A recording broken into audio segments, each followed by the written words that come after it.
I think the main problem with all these progressive thoughts is the pompous fucking attitude, matched with the unfair expectations that people can just abruptly make sweeping changes to what is secured as normalcy. And everybody else just has to pick up their tits and try to catch up. And I'm sorry, but I don't have that type of energy. I think the world needs to change. But if you want to change the world, then you got to give people a chance to adjust. If you're the type of person that's willing to leave people behind just to change the world, then you're not the type of person that should be changing the world. Case in point, there used to be this actress by the name of Ellen Page.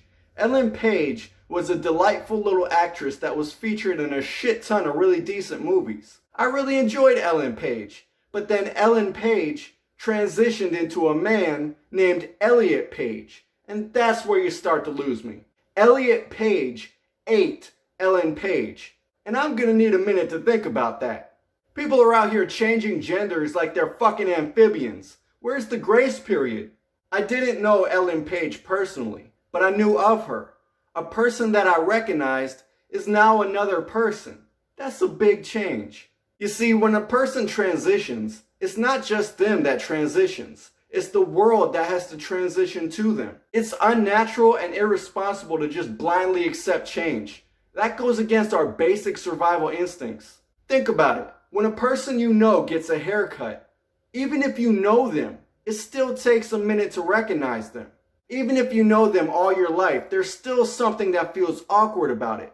Something that feels dangerous because something is out of place. And that's just a haircut. Think about the fact that we live in a world where people choose to get surgery to change the way that they look. When a woman gets a boob job, people notice. They talk about that shit. They look at it. They gossip. And sometimes people even insert their personal opinions into someone else's personal life decisions. And then they go even farther to denounce somebody's personal life decisions.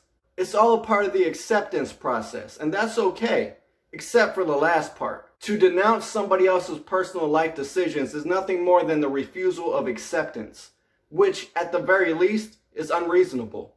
It's not your life, not your body. If someone gets a haircut and you don't like it, it's not your hair. Now, if someone cuts their hair with a samurai sword and starts bleeding all over the place, sure, go ahead and feel free to step in. And then if the person starts using that samurai sword to start chopping other people's heads off, then yeah, I suppose I'd react to that shit too. But if it's just a motherfucker cutting their hair, don't worry about it. The only reason why you would insert your personal opinion is if you care. But if you care about the person that cut their hair, then regardless of how you feel about their haircut, you would do your best to help them rock that haircut if you care. But if you don't care about that person that cut their hair, then why do you have anything to say about it at all? So I can accept if Ellen Page is now Elliot Page, if people fucking said that. But people today have a habit of deleting history like evidence of pornography on your internet browser. But when you delete history, you never get the full story. How can you understand the story when it starts in the middle? I go on Twitter and the name Elliot Page is trending. Who the fuck is Elliot Page, I said to myself, and why should I give a fuck? So I click on the name and everybody is giving their cum festival of comments and celebration. Oh, Elliot Page, you're so brave. Congratulations, Elliot Page. And still, I'm left with the question, who the fuck is Elliot Page? So I searched the internet and the ball-gagging media is doing the same fucking thing, just so they don't get so-called canceled. I see all these articles written about Elliot Page and his bravery, but then I see a picture of Ellen Page. So the question remains, who the fuck is Elliot Page? Why is nobody explaining this shit? Is Elliot Page Ellen Page's lover? Or perhaps her brother? Is Elliot Page Ellen Page's father? Or perhaps her mailman? Or her fucking drug dealer? Who the fuck is Elliot Page and why is this prick getting so much attention?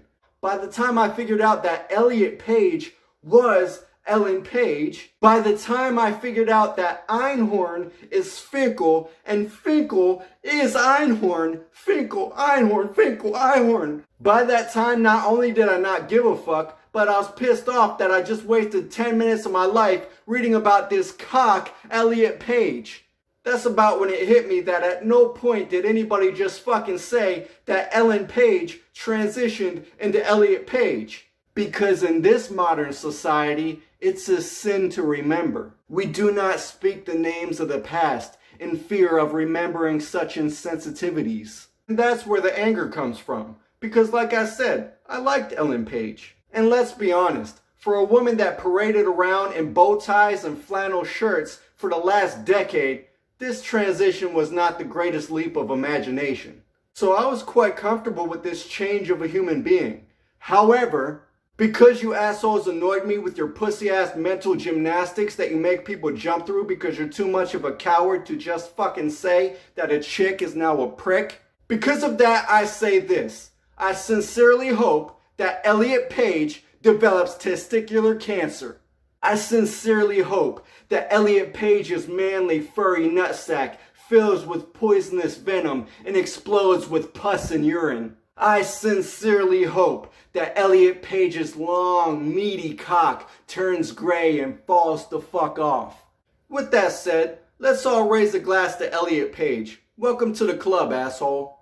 Drink a beer, play with your dick, and pick a favorite football team because you're a man now, bitch.